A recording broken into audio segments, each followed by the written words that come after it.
السلام علیکم، میرا نام ہے ایان علی اور آپ دیکھ رہے ہیں AFO نیوز 786۔ اس وقت ہمارے ساتھ عبدالفتاح اڈو، آئیے تو ان سے کچھ سوال کرتے ہیں۔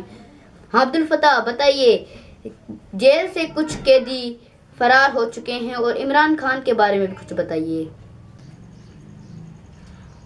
جی بالکل ایان علی، اگر دیکھنے والوں کو یاد ہوگا کہ سینٹرل جیل سکھر ایک دفعہ توڑا گیا تھا جہاں سے قیدی جو فرار ہو گئے تھے، اس کے بعد اب ملی ڈسٹرکٹ جیل اس کو توڑ کر جو ہے قیدی فرار ہو گئے تھے، اور خاص طور پر جو انتظامیہ ہے وہاں کی جیل انتظامیہ، ان کی جو ہمدردی تھی وہ ان کو گلے پڑ گئی۔ مسئلہ یہ تھا کہ وہاں پر مسلسل کئی روز سے جو ہے وہ زلزلے کے جھٹکے محسوس ہو رہے تھے، جس کی وجہ سے ان قیدیوں کو بیرکوں سے نکال کر باہر رکھا گیا تھا تاکہ خدا نخواستہ کوئی جیل کی چھت وغیرہ گرنے سے قیدیوں کی ہلاکت یا زخمی ہونے کا کوئی خدشہ نہ پیدا ہو جائے۔ تو جیل کے سب کے جو بیرکوں سے قیدی جب باہر آئے تھے تو ایک دیوار جو تھی وہ کمزور ہو گئی تھی، جس کے بعد ان قیدیوں نے اس دیوار کو گرا کر جو فرار ہونے میں کامیاب ہو گئے۔ تقریباً 216 ایسے قیدی ہیں، مجرمان تھے جو وہاں سے بھاگ گئے، اور ان میں سے ایک قیدی کے ہلاک اور 9 کے زخمی ہونے کی بھی اطلاع ہے۔ اور جو فرار ہو گئے تھے 216 قیدی، ان میں بتایا جا رہا ہے تقریباً 80 کے برابر جو قیدی ہیں وہ جو ہے ان کو پکڑ لیا گیا ہے۔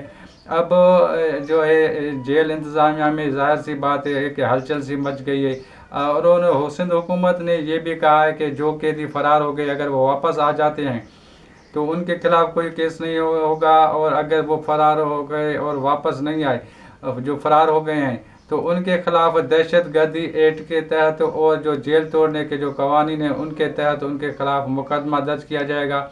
تو حکومت کے جانب سے اب ان سے کہا گیا ہے کہ وہ واپس آئیں۔ تو اب دیکھنا یہ ہے کہ جو قیدی فرار ہو گئے ہیں کیا وہ واپس آتے ہیں یا نہیں ہیں۔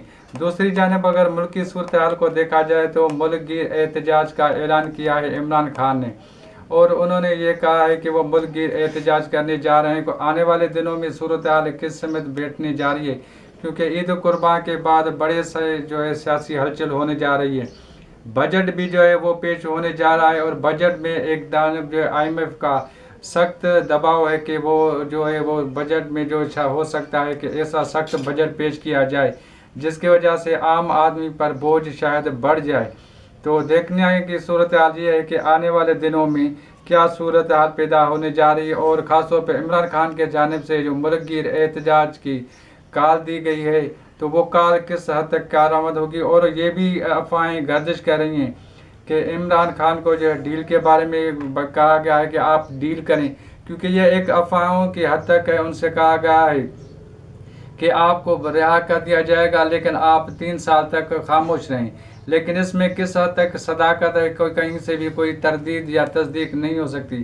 تو آنے والے دنوں میں صورتحال کس سمت ہو کر بیٹھتی ہے تو یہ آنے والے دنوں میں ہی پتہ چلے گا۔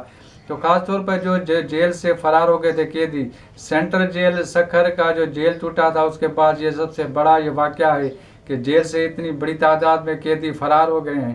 تو ان کو جو حکومت کے جانب سے سندھ حکومت کے جانب سے ایک اچھا ریلیف دیا جائے گا اگر جو فرار ہو گئے ہیں وہ واپس آتے ہیں، بیرکوں میں واپس آ جاتے ہیں، اور تو ان کے خلاف مقدمہ وغیرہ جو ہیں وہ نہیں داخل کیا جائے گا اگر وہ واپس نہیں آتے۔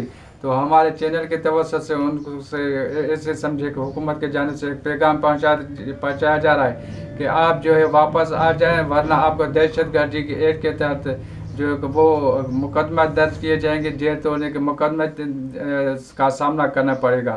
اور وہ دیکھنے والوں کو میں مزید بتاتا چلوں، آپ ہمارے YouTube چینل کو سبسکرائب کریں، لائک کریں۔ AFO نیوز 786 اپنی قیمتی رائے سے ضرور ہمیں آگاہ کیجیے گا۔ جی ایان علی۔ عبدالفتاح، آپ کی بڑی بڑی مہربانی، آپ نے ہمیں ٹائم دیا۔ انشاءاللہ نیکسٹ پروگرام میں ملیں گے، تب تک آپ دیکھتے رہیے AFO نیوز 786۔ اللہ ہے نگہبان۔ مزید نیوز اینڈ اپڈیٹس کے لیے اس چینل کو سبسکرائب کریں۔